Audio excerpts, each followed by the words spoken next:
வணக்கம். சொந்த வீடு வாங்கணுன்றது பல பேரோட வாழ்நாள் கனவாக இருந்துட்டு இருக்கு. வாடகை வீட்டில் இருக்கிறவங்களுக்கு தான் தெரியும் சொந்த வீட்டோட அருமை. வீட்டை கட்டிப்பார், கல்யாணத்தை செய்து பார் என்பார்கள். இவை இரண்டுமே எந்த காலத்திலும் கஷ்டமான விஷயங்களாகவே பார்க்கப்படுது. சொந்த வீடு பற்றிய கனவு என்பது எல்லாருக்குமே இருக்கும். ஆனால் அந்த கனவை அத்தனை எளிதாக அடைந்து விட முடிவதில்லை. கையில் பணம் இருந்தும் சொந்த வீடு அமையாதவர்கள் பலர் இருக்காங்க. பணம், வீட்டு மனைன்னு வச்சிருந்தாலும் பலருக்கு சொந்த வீடு கட்டுறது கனவாகவே இருந்துட்டு இருக்கு. பல தடைகளை தாண்டி வருவாங்க. இப்படிப்பட்டவர்கள் சிறுவாபுரி சென்று முருகனை வழிபட அவர்களின் எண்ணம் நிச்சயம் ஈடேறும். நிச்சயம் சொந்த வீடு அமையும். ஆன்மீகவாதிகள் சிறுவாபுரியை முருகனின் மனஸ்தலம் என்கிறார்கள். இங்கு சென்று உங்கள் குறைகளை சொல்லக்கூட வேண்டாம். அவற்றை நினைத்து உள்ள முருக வேண்டினாலே போதும். கிடைக்க வேண்டிய அனைத்தும் முருகன் அருளால் கிடைக்கும் என்பது ஐதீகம்.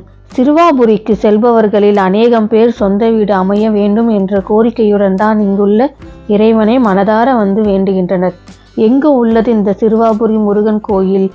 சென்னை கல்கத்தா நெடுஞ்சாலையில் 33 கிலோமீட்டர் பயணம் செய்த பின் இடதுபுறமாக பச்சைச்சேல் வயல்களை கடந்து 3 கிலோமீட்டர் போனால் சிறுவாபுரி முருகனை தரிசிக்கலாம்.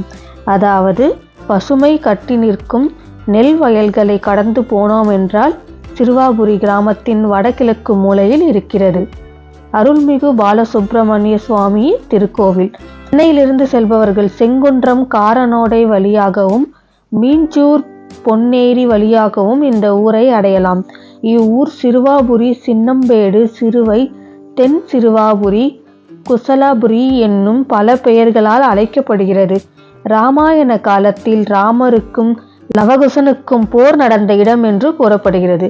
சிறுவாபுரி கோவிலும் அதன் உள் அமைப்பும் கோயிலின் உள்ளே கம்பீரமான ராஜகணபதி, அருணாலேஸ்வரர் மற்றும் அபீத குச்சலாம்பாள், சூரியனார், சண்டிகேஸ்வரர், நாகார், ஆதிமூலர், நவகிரகங்கள், காலபைரவர், அருணகிரிநாதர், மயூரநாதர் ஆகியோருக்கு தனித்தனி சன்னதிகள் உண்டு. 5 நிலைகளை கொண்ட ராஜகோபுரமும் உயரமான கொடிமரமும் இந்த கோயிலின் சிறப்பு அம்சங்கள். அருணகிரிநாதர் திருப்புகளில் இந்த திருத்தலம் பற்றி பாடியுள்ளார்.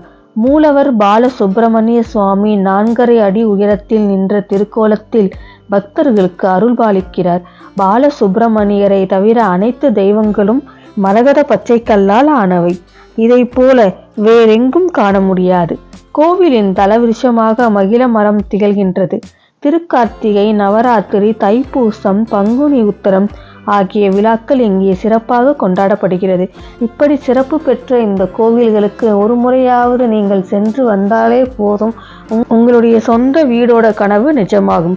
வீடுன்றது வெறும் செங்கல்லால் ஆன 4 சுவர் மட்டும் இல்லை. நம்மளுடைய சுக துக்கங்கள், நம்மளுடைய சந்தோஷம், அழுகைன்னு எல்லாவற்றையும் சேர்ந்தது தான் நம்மளுடைய வீடு. நம்மளுடைய சுக துக்கங்கள் அனைத்தையும் அந்த வீடு பார்த்திருக்கு. நம்மளுடைய காலத்துக்கு பிறகு நம்முடைய நினைவாக இருப்பது அந்த வீடு தான்.